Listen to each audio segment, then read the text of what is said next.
المساجد لله فلا تدعوا مع الله أحدا. السلام عليكم ورحمة الله وبركاته.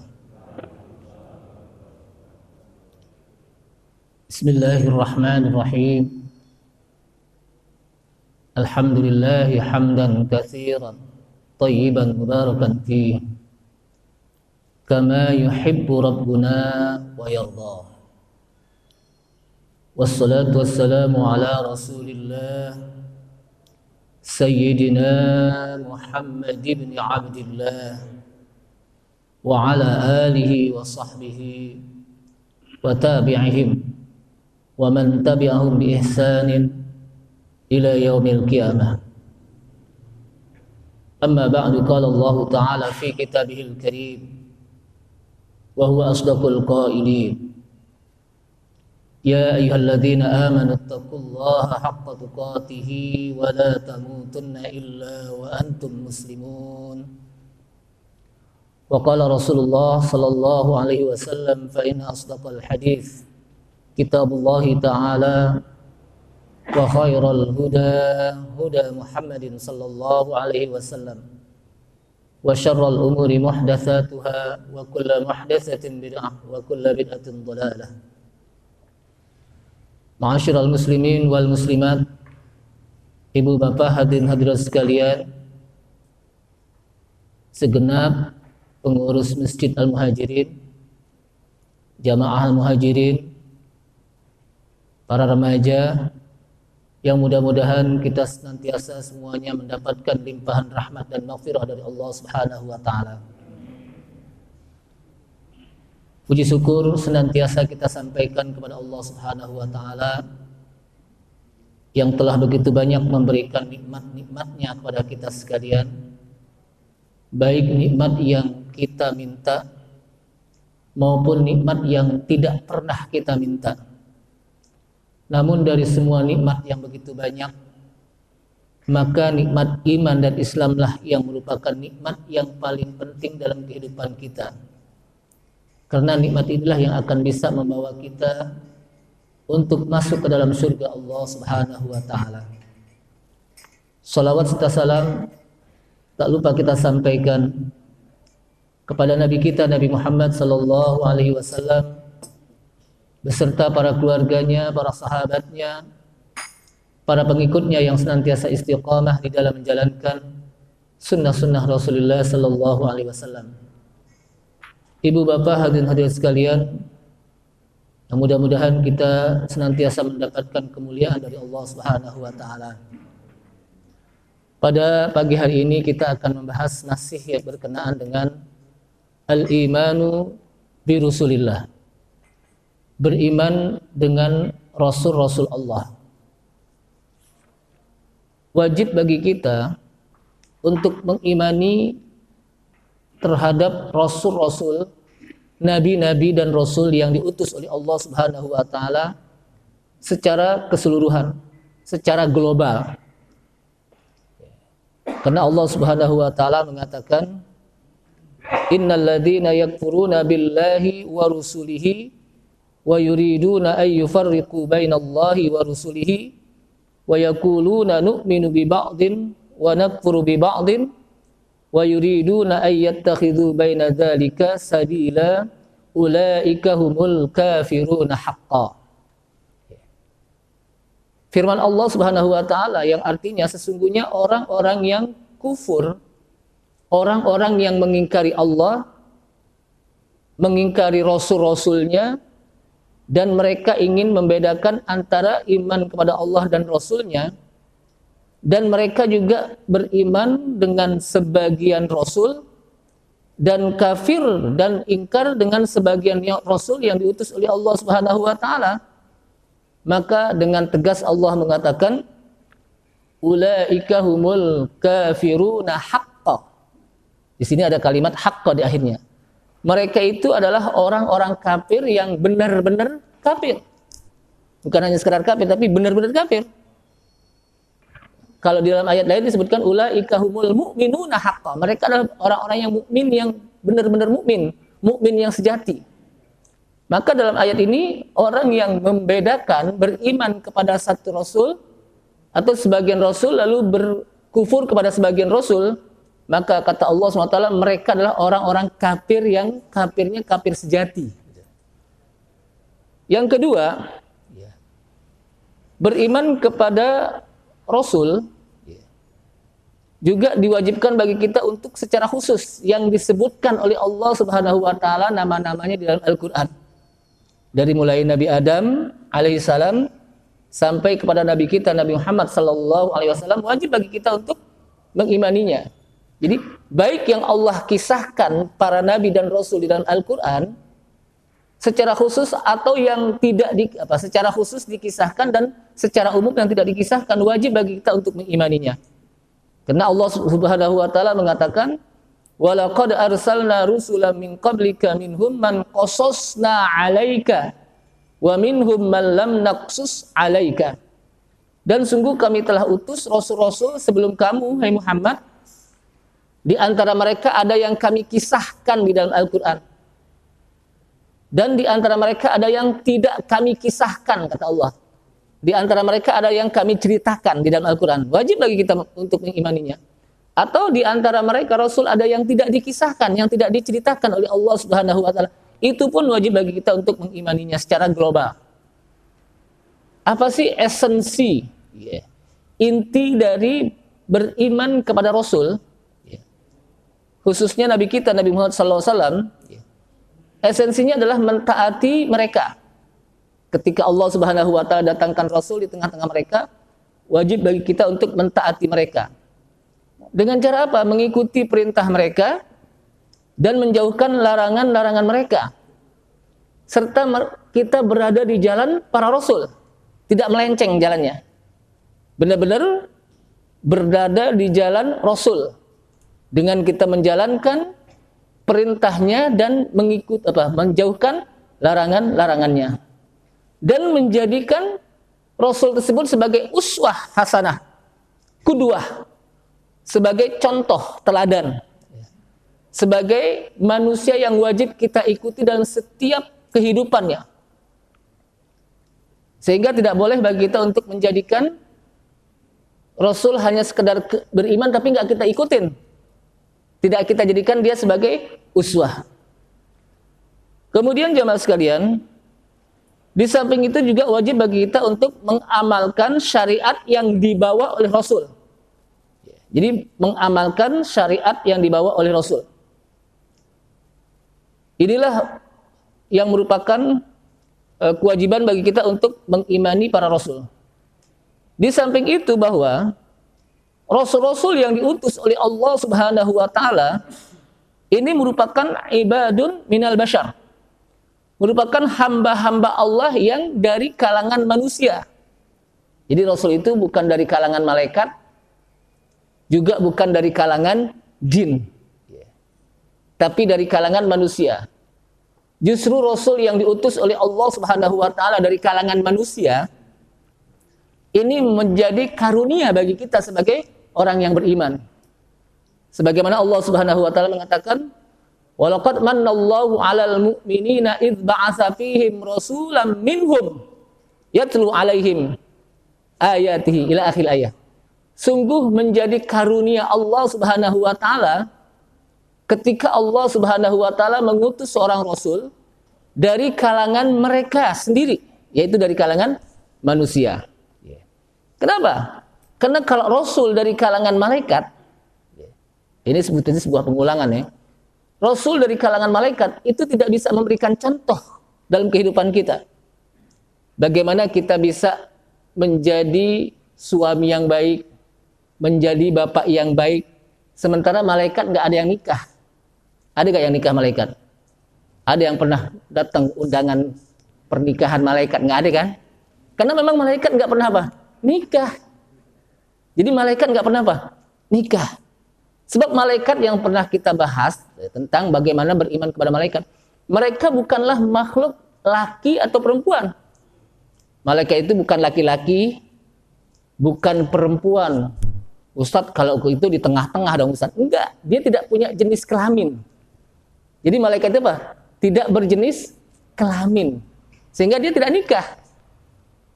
Bagaimana cara makan yang baik, di mana Rasulullah SAW memerintahkan kepada kita agar kita makan dengan tangan kanan. Para malaikat nggak pernah makan. Satu kali malaikat datang kepada Nabi Allah Ibrahim, segerombolan, sekelompok malaikat.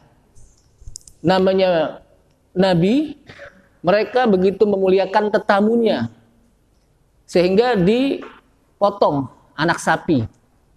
Ya, dipotong anak sapi. Kemudian ketika disediakan rombongan malaikat, di mana Nabi Allah Ibrahim nggak tahu kalau ini adalah rombongan malaikat. Malaikat nggak menyentuh sedikit pun makanan. Sehingga Nabi Ibrahim mengatakan, ini makanan saya nggak enak atau gimana? Ternyata mereka adalah para malaikat. Ternyata mereka adalah malaikat. Kenapa? Ini menandakan mereka itu nggak makan. Nah, bagaimana mereka bisa menyentuhkan pada kita makan yang baik, makan yang benar, makan yang sesuai dengan syariat Islam, sedangkan malaikat tidak makan. Makanya pantas kalau Allah Subhanahu wa taala turunkan nabi dan rasul dari kalangan manusia agar nabi dan rasul ini bisa memberikan contoh dalam kehidupan kita. Baik dari mulai kita tidur sampai kita bangun tidur, terus mereka bisa memberikan contoh dalam kehidupan kita. Sehingga Allah Subhanahu wa taala mengatakan, "Qul innama ana basyarum mislukum yuha ilayya." Qul, katakanlah, innama ana basyarun, sesungguhnya saya ini seorang manusia, basyar. Ya. Mislukum, seperti kamu. Yang membedakannya adalah apa? Yuha ilayya, diwahyukan kepadaku. Kalau kita nggak dapat wahyu, paling namanya doang, namanya wahyu ya.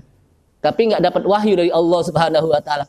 Tapi kalau para nabi dan rasul itu mereka mendapatkan wahyu. Jadi kalau ada orang sekarang ini ngaku dapat wahyu, orang itu bukan bohong lagi, tukang bohong. Kenapa? Karena tidaklah mendapatkan wahyu kecuali nabi dan rasul.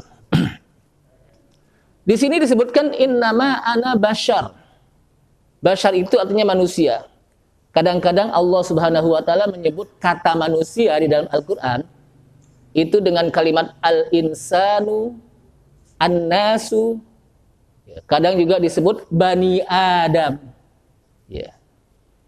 Apa yang membedakannya? Kadang juga disebut basyar. Ketika Allah Subhanahu wa taala menyebut dengan kalimat bani Adam, ya. Walaqad karramna bani Adam. Ya. Sungguh kami telah memuliakan bani Adam. Bani Adam itu artinya anak Adam. Allah Subhanahu wa taala ketika menyebut manusia dengan kata-kata bani Adam dalam rangka untuk memuliakan manusia. Kenapa? Karena bapaknya mulia, disebut bapaknya maka anaknya pun menjadi mulia. Nah, penting bagi kita di sini. Agar anak kita menjadi mulia, maka kita jadikanlah diri kita menjadi mulia. Anak siapa? Bin Fulan. Oh, pantas bapaknya mulia, baik. Anaknya apa? Ketiban mulia, ketiban baik dengan sebab apa? Bapaknya. Kan kadang kita ini selalu mengatakan kepada anak kita, jadi anak soleh, kenapa sih? Gitu. Ya Allah, jadikanlah anak saya anak soleh. Sementara sudahkah kita berusaha menjadi bapak yang soleh? Dan di dalam Al-Quran disebutkan, kalau bapak sering membaca surat Al-Kahfi di hari Jumat itu, di situ ada kalimat wa kana abuhuma sholihah. Jadi ada anak yatim yang keduanya memiliki barang-barang yang ada di sebuah tempat yang ingin digali oleh raja. Sementara anak yatim ini wa kana abuhuma sholihah, dan adalah bapak dari keduanya itu bapak yang soleh, sehingga Allah jaga. Nah, ini pentingnya menjadi bapak yang soleh. Kalau bapak yang soleh, anak ini akan dijaga oleh Allah SWT, sebagaimana yang disebutkan di dalam surat Al-Kahfi. Kemudian, jadi Bani Adam. Kenapa Bani Adam? Karena bapaknya mulia, maka anaknya pun mulia. Kita ini mulia. Kenapa? Bapak kita mulia, yaitu Nabi Adam alaihissalam. Kemudian kadang disebut dengan al-insan, dari kata-kata nasya, an-nas jamaknya. Nasya itu lupa. Manusia emang suka lupa. Ya, manusia itu apa? Suka lupa. Jangankan lupa, kadang-kadang belagak lupa gitu. Udah suka lupa, kadang-kadang apa? Belagak lupa gitu. Nah, manusia itu tempatnya lupa. Maka disebut al-insan. Kemudian kadang juga disebut dengan al-insu. Wa ma khalaqtul jinna wal insa. Tidak pakai nun lagi, insu. Tidak insanu tapi insu. Ketika disebut dengan jin, maka itu digandeng dengan kalimat al-insu, tidak al-insanu tapi al-insu. Dua makhluk yang maksudnya apa? As-saqalain. Yang Allah Subhanahu wa taala wajibkan memberikan beban dalam ibadah. Jadi beban ibadah itu hanya diberikan oleh Allah Subhanahu wa taala dua makhluk, yaitu apa? Manusia dan jin. Yang ibadahnya itu sangat kompleks, macam-macam. Kalau malaikat ibadahnya itu cuma satu macam. Malaikat diperintahkan oleh Allah Subhanahu wa taala untuk menyampaikan wahyu kepada nabi dan rasul aja. Enggak yang lain lagi tuh. Siapa itu? Malaikat Jibril. Meniup sangkakala, trompet. Untuk apa? Menghancurkan bumi pada saat nanti hari kiamat. Malaikat apa? Israfil. Itu aja. Ada malaikat Munkar Nakir. Nanya kepada siapa? Orang yang di dalam kubur. Ya. Ketika dikubur, ditanya oleh malaikat Munkar dan Nakir. Jadi yang ditanya itu dalam kubur, bukan yang di luar kubur. Yang di luar kubur ditanya oleh malaikat Munkar dan Nakir. Itu aja urusannya. Jadi di dalam kubur itu sesungguhnya bukan tempat peristirahatan terakhir. Kadang kan kita membahasakan diri, mari kita antarkan saudara kita ke tempat peristirahatan terakhir. Padahal itu bukan tempat istirahat. Kalau istirahat, meninggal di dalam kubur istirahat sih enak. Justru di situ tempat awal di mana dia akan menghadapi proses-proses kehidupan setelah dia mati dari dunia ini. Apa itu? Pertanyaan su'alul malakain, pertanyaan dua malaikat. Ada kalanya dia mendapatkan nikmat kubur. Kalau dia bisa menjawabnya, ada kalanya dia mendapatkan azab kubur. Disinilah Rasulullah SAW dalam tasyahud akhirnya beliau senantiasa berdoa di akhir sholat, tasyahud akhir, Allahumma inni a'udzubika min azabi jahannam wa min azabil qabr. Ya Allah, aku berlindung kepadamu dari siksa jahanam. Tidak cukup di situ, tapi wa min azabil qabr, dan juga berlindung dari adab kubur. Ini dari hadis Rasulullah SAW yang dibaca dalam setiap akhir sholat di tasyahud akhir, menandakan ada adab kubur. Kalau memang ada azab kubur, berarti di sana juga ada nikmat kubur. Otomatis kenapa? Karena Allah SWT jadikan azwajan, berpasang-pasangan. Kalau ada azab kubur, pasti di sana ada nikmat kubur. Begitu juga dalilnya ketika Rasulullah SAW, ya, Rasulullah lewat di kuburan, dua kuburan. Kemudian kata Rasulullah, ini ya, ini satu kuburan ya, dua kuburan ya. Jadi ada kuburan-kuburan, kemudian Rasulullah lewat dan mengatakan, innahuma yu'adzabani wa ma yu'adzabani bikabir. Sesungguhnya dua kuburan ini sedang diadab. Dua kuburan ini sedang diadab. Dan diadabnya bukan disebabkan karena dosa yang dianggap besar oleh manusia. Ya, bukan dianggap besar oleh manusia. Tapi di sisi Allah itu menjadi besar. Apa itu ya Rasulullah? Ini yang satu ini la yastanji'u bil istibra, bil istinja. Yang satu ini ya, kuburan yang ketika dia kencing nggak cebok. Kencingnya kalaupun cebok juga nggak bersih. Bayangkan, gara-gara buang air kecil, lalu dia apa? Istinjanya salah karena masih ada najis, itu diadab. Kenapa kok? Karena dengan gara-gara tersebut lalu dia sholat, berarti dia sholat membawa najis. Celananya masih najis. Ya. Kenapa? Karena ceboknya nggak bersih.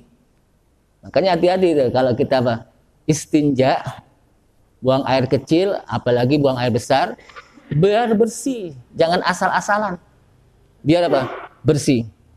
Yang satu lagi apa? Yamshi bin namimah.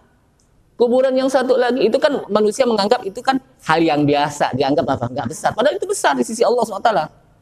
Itu gara-gara apa? Istinja enggak bersih aja, itu bisa mendapatkan azab kubur. Apalagi yang paling besar. Apalagi dosa yang lainnya, yang besar, yang dianggap besar oleh manusia. Kemudian yang satu lagi yamshi bin namimah. Dia senantiasa melakukan namimah, adu domba. Ini orang yang suka ngompor-ngompor di kampung. Gara-gara dia orang suka berantem nih. Namanya namimah itu. Itu apa? Bisa mendapatkan azab kubur. Makanya Rasulullah senantiasa mendapatkan berdoa agar berlindung dari azab kubur. Kalau di sana ada azab kubur, berarti di sana juga ada nikmat kubur. Maka di sinilah kita minta agar Allah Subhanahu wa taala memberikan kepada kita nikmat kubur. Jadi kubur itu bukan tempat peristirahatan terakhir. Nah, setelah itu apa? Dia akan menghadapi bangkit kubur yang dikenal dengan Yaumul Ba'si, hari di mana manusia akan dibangkitkan. Yang disebutkan oleh Rasulullah sallallahu alaihi wasallam, ya. Di mana yub'atsun nasu hufatan hurlan ghurlan. Di mana manusia nanti dibangkitkan dalam keadaan tidak bersandal, dalam keadaan tidak berpakaian, dalam keadaan tidak dikhitan. Kama bada'na awwala khalqin nu'id. Sebagaimana kita dilahirkan oleh perut ibu kita, dilahirkan oleh ibu kita dari perut ibu kita keluar ke dunia dalam keadaan tidak bersandal, tidak berpakaian, tidak dihitan. Ada gak orang lahir dari perut ibunya tiba-tiba lagi di bedong, pas keluar di bedong sama ibunya? Ada gak? Gak pakai apa-apaan. Begitu juga nanti kita dilahirkan oleh perut bumi. Apa yang dimaksud dengan perut bumi? Dilahirkan oleh kubur, ya, dibangkitkan oleh kubur. Itu juga seperti kita dilahirkan oleh ibu kita, nggak pakai apa-apaan. Awwalu ma yuksa yaumal qiyamah Ibrahim Khalilur Rahman. Yang pertama diberikan pakaian oleh Allah SWT adalah Nabi Ibrahim Khalilur Rahman. Nabi Ibrahim. Kemudian kata Isa, ya Rasulullah, kalau gitu nanti orang banyak yang nengok-nengok dong, ngelihat sono ke sini. Kenapa? Mau lihat gimana sih tuh orang nggak pakai pakaian gitu kan? Nggak bisa. Saat itu orang sudah nggak peduli lagi kepada lingkungan yang lain. Kenapa? Mereka memiliki urusannya masing-masing di hadapan Allah Subhanahu wa taala. Jadi nggak mau tahu lagi nengok kanan, nengok kiri, ngeliatin orang, tidak. Disinilah yang disebutkan oleh Allah Subhanahu wa taala dalam ayat Al-Qur'an, yauma yafirrul mar'u min akhihi wa ummihi wa abihi wa sahibatihi wa banihi likulli imri'in minhum yawma idzin sya'nun yughnih. Ini kalau kita tadabburkan ayat ini, kita cermati, kita pikirkan ayat ini, kita akan menangis. Kenapa? Karena kata Allah SWT, yauma yafirrul mar'u min akhi. Pada hari di mana seseorang akan lari dari saudaranya. Dibangkitkan dari alam kubur, ngelihat saudaranya, dia lari, ngibrit. Wa ummihi dari ibunya, wa bani dari bapaknya, wa sahibatihi dari istrinya, wa bani dari anak-anaknya. Kenapa? Likulli imri'in minhum yawma idzin sya'nu yughnih. Karena setiap orang saat itu memiliki urusannya masing-masing di hadapan Allah Subhanahu wa taala. Sehingga dia tidak mau tahu lagi urusan orang lain. Jangankan orang lain, urusan saudaranya aja dia nggak mau tahu. Saking mereka takutnya di hadapan Allah Subhanahu wa taala. Kemudian setelah itu dia akan menghadapi proses di mana dia akan mahsyar, dikumpulkan oleh Allah SWT. Padang mahsyar, makanya disebutkan dengan padang mahsyar. Kenapa? Karena manusia dikumpulkan setelah mereka berlari ke sana kemari, lalu Allah kumpulkan satukan. Yang saat itu mereka begitu luar biasanya. Jadi kalau disebutkan oleh hadis Rasulullah SAW, itu menyebutkan bahwa proses ini, proses dari mulai apa? Ini dari alam apa? Bangkit kubur sampai akhirnya fariqun fil jannah wa fariqun fis sa'ir, sekelompok orang ada yang masuk ke dalam surga dan sekelompok orang ada yang masuk ke dalam neraka, itu adalah proses terakhir. Maka itu prosesnya lebih lama dari kehidupan dunia. Bayangkan, lebih lama dari kehidupan dunia, saking panjangnya. Belum lagi nanti setelah dikumpulkan ada yang disebut dengan proses yaumul hisab, di mana manusia akan dihisab, seluruh manusia akan dihisab amalan-amalannya.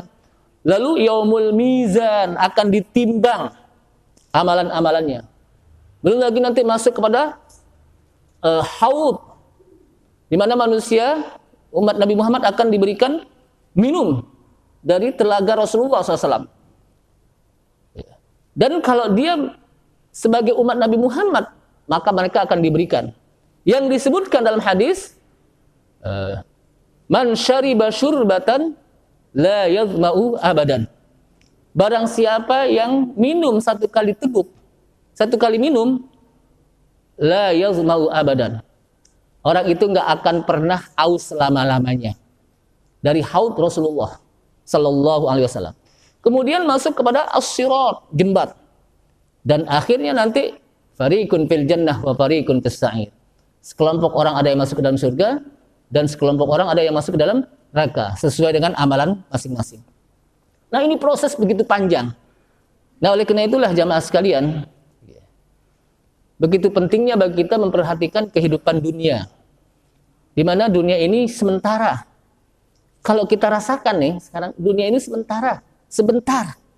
Perasaan baru kemarin jadi anak-anak. Saya juga merasa itu, baru kemarin jadi anak-anak, sekarang udah punya anak. Kenapa? Karena memang kehidupan dunia itu kehidupan yang fana, yang sebentar. Yang abadi itu nanti di akhirat. Jamaah sekalian, kita kembali kepada bahwa Allah Subhanahu wa taala utus nabi dan rasul dari kalangan manusia, ikhtarahumullahu, yang Allah pilih. Karena pilihan Allah nggak salah milih. Masa Allah salah milih? Nggak mungkin. Udah apa? Rasul tapi kok begitu? Salah milih kali? Enggak. Pasti orang yang terpilih. Gitu. Lain dengan kita bisa salah milih. Tapi apa? Allah SWT tidak apa? Tidak akan salah milih. Kenapa? Karena Allah Subhanahu wa taala yang menciptakan manusia. Pasti tahu siapa yang berhak untuk bisa menjadi nabi dan rasul. Dan setelah Allah Subhanahu wa taala pilih, Allah persiapkan nabi dan rasul. Kenapa? Mereka akan mendapatkan beban yang luar biasa. Dicaci maki oleh manusia ketika menyampaikan. Kadang-kadang bukan hanya sekedar dicaci maki, ditimpukin dengan apa? Tai onta, sebagaimana Rasulullah SAW pernah ketika lagi salat ditimpuk apa? Tai onta, dibunuh oleh umat apa? Oleh kaumnya. Nah ini apa? Beban yang luar biasa. Maka Allah SWT apa? Persiapkan mereka.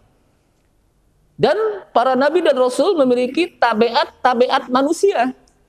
Sifat-sifat manusia, pakai makan, pakai minum, ketika ditimpuk berdarah kakinya sebagaimana Rasulullah SAW. Ketika ditimpuk datang ke daerah Taif, sampai di sana bukan disambut oleh masyarakat Taif tapi disambitin sampai berdarah kakinya. Kemudian Rasulullah SAW duduk di dekat kebun kurma. Datang malaikat Jabal, yaitu penunggu gunung, dan mengatakan, ya Rasulullah, masyarakat Taif ini sudah menyakiti kamu dan sudah menipu kamu sampai berdarah kakinya. Sudah menyakiti kamu. Ketika kamu berdakwah agar mereka mau bertauhid kepada Allah SWT. Kalau sekarang kamu perintahkan agar saya menghimpit masyarakat Taif dengan 2 gunung ini, saya akan himpit. Tapi apa jawaban Rasulullah?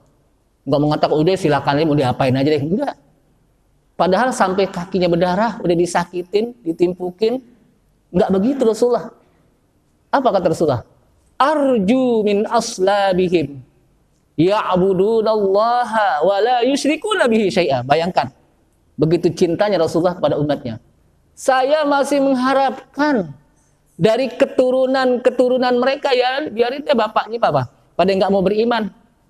Tapi masih ada harapan, saya masih mengharap kepada Allah SWT agar dari aslabihim, dari keturunan mereka, Ada yang mau beriman kepada Allah Subhanahu wa taala dan tidak menyekutukan Allah. Bayangkan, begitu cintanya Rasulullah kepada umatnya agar jangan sampai terperosok ke dalam neraka. Masih mengharapkan, yarin bapaknya begitu deh. Emang udah susah diapain aja. Tapi saya masih ngarapin anaknya ini bisa apa? Beriman. Kemudian Rasulullah pun berdoa. Apa kata Rasulullah?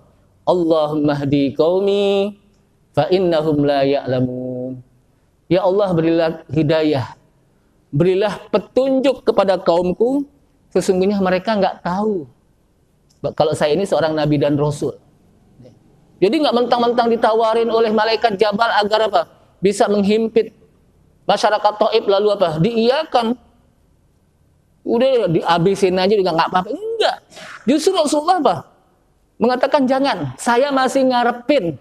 Orang Taif bilang apa? Masih mengharapkan keturunan mereka ada yang beriman. Bahkan Rasulullah doakan. Dan sampai sekarang masyarakat Taif itu luar biasa. Beriman kepada Allah SWT.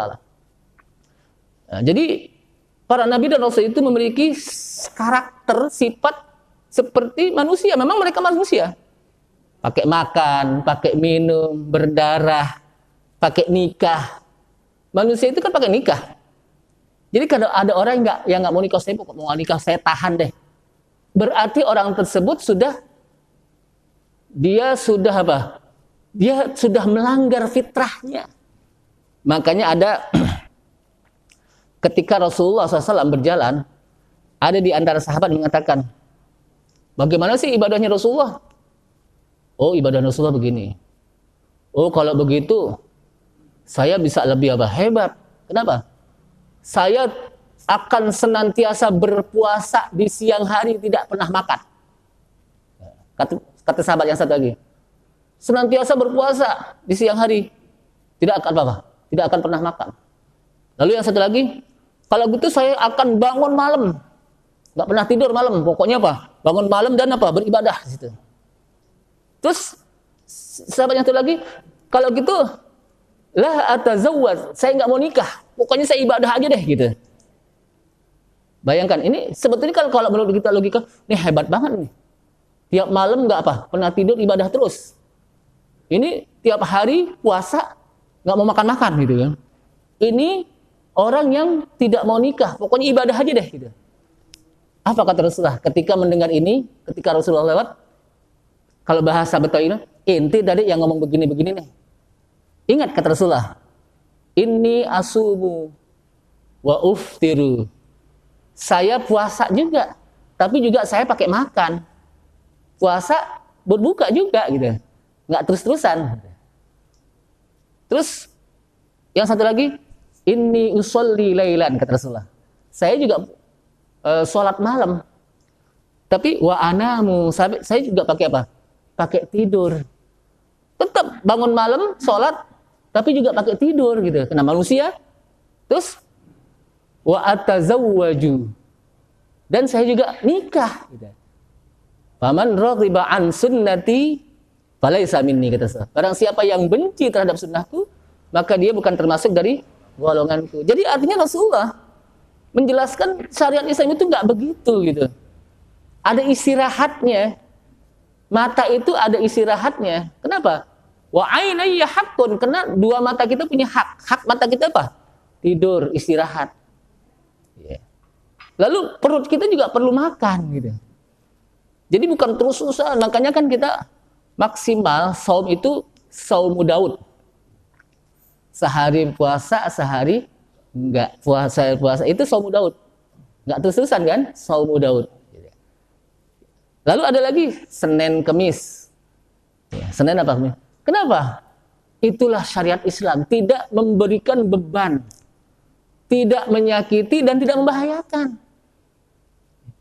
Jadi jangan merasa, jadi para sahabat ini ingin merasa kalau dia itu ibadahnya hebat.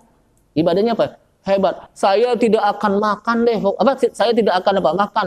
Puasa terus, nggak pakai buka-buka deh. Ini kan menurut kita, wah ibadahnya luar biasa nih. Saya nggak bakalan tidur nih malam, pokoknya ibadah terus nih. Kan menurut kita apa? Hebat. Saya tidak akan nikah deh. Ibadah terus, kan menurut kita hebat. Tapi kata Rasulullah nggak begitu. Asumu wa aftiru. Saya puasa tapi juga pakai makan. pakai berbuka. Lalu usolli lailan, saya juga sholat malam. Tapi juga wa anamu wa arkudu. Saya juga pakai apa? Tidur, istirahat.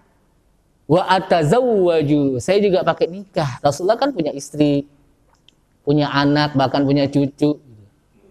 Jadi itu tabiat manusia. Pakai istirahat gitu. Tabiat manusia apa? Pakai istirahat, pakai makan, minum. Kemudian jamaah sekalian, para nabi dan rasul mereka tidak mengetahui hal-hal yang gaib. Yang gaib itu nggak tahu kecuali diberikan wahyu oleh Allah Subhanahu wa taala. Qul la aqulu lakum 'indi khazainullah. Katakanlah hai Muhammad, saya tidak katakan untuk kamu bahwa saya itu mengetahui tentang simpanan-simpanan Allah.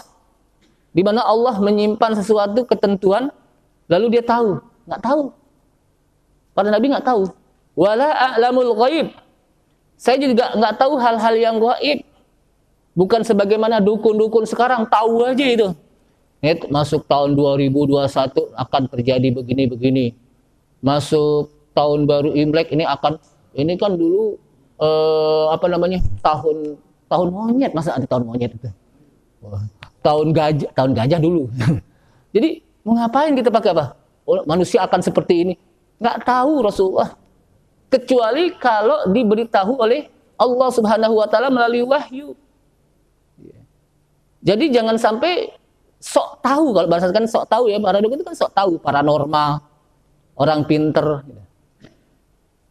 Wala aqulu lakum inni malak, dan tidaklah aku mengatakan kepada kamu inni malak, saya itu bukan malaikat, tapi manusia. Nah inilah apa? Beriman kepada nabi dan rasul secara keseluruhan. Secara khusus di mana kita wajib untuk mengimani Nabi Muhammad sallallahu alaihi wasallam nabiyyan wa rasulan. Nabi Muhammad itu sebagai nabi sekaligus juga rasul yang diutus oleh Allah Subhanahu wa taala, yang memiliki kekhususan di antara nabi-nabi yang sebelumnya. Jadi nabi kita ini punya kekhususan nih yang tidak diberikan kepada nabi-nabi sebelumnya. Yang pertama, umumu bi'satihi. Jadi Rasulullah itu dibangkitkan, diutus oleh Allah Subhanahu wa taala. Risalatuhu, risalahnya itu umum kepada manusia di dunia. Tidak khusus kepada kaumnya saja. Nabi Musa diutus kepada kaumnya saja, yaitu Bani Israel. Nabi Hud kepada kaum Ad saja. Nabi Saleh kepada kaumnya saja, yaitu kaum Samud. Nabi Syuaib kepada kaumnya saja, yaitu kaum Madian. Tapi Nabi kita, Nabi Muhammad SAW, bukan hanya untuk orang Arab, bukan hanya untuk orang Ajam, tapi seluruh dunia. Ini kekhususannya nih. Kekhususan yang diberikan oleh Allah SWT kepada Nabi Muhammad. Jadi, ilan nasi kafah, kepada manusia keseluruhan, bukan hanya satu kaum, tapi umat keseluruhan di dunia, di alam. Dalilnya mana? Kata Allah SWT, Qul ya ayyuhan nasu inni rasulullahi ilaikum jami'an. Katakan hai Muhammad, hai manusia, sesungguhnya saya itu utusan Allah kepadamu semua manusia. Wa ma arsalnaka illa kaffatan lin-nasi basyiran wa nadhira. Dan tidaklah kami utus engkau hai Muhammad kecuali untuk seluruh manusia, menyampaikan berita dan ancaman. Ini dalil Al-Qur'an. Dalil hadisnya kata Rasulullah SAW, wa kana an-nabiyyu yub'atsu ila qaumihi khassah. Dan adalah para nabi diutus hanya untuk kaumnya tertentu saja. Nabi Musa untuk kaumnya yaitu Bani Israel. Nabi Hud hanya untuk kaum Ad. Nabi Saleh hanya untuk kaum Samud. Nabi Syuaib hanya kaum Madian. Tapi Nabi Muhammad disebutkan di sini wa bu'itsu ila kulli ahmara wa aswad. Dan aku diutus oleh Allah untuk setiap manusia, baik yang kulitnya berwarna merah maupun yang berwarna hitam. Ini menandakan semua, baik yang dari Eropa maupun yang dari Asia. baik yang dari Afrika maupun semuanya, nggak ada tertentu. Ya. Jadi tidak, saya sih bukan umat, nggak boleh. Kalau ada yang mengaku saya bukan umat Nabi Muhammad sekarang, nggak boleh deh, kufur. Kenapa?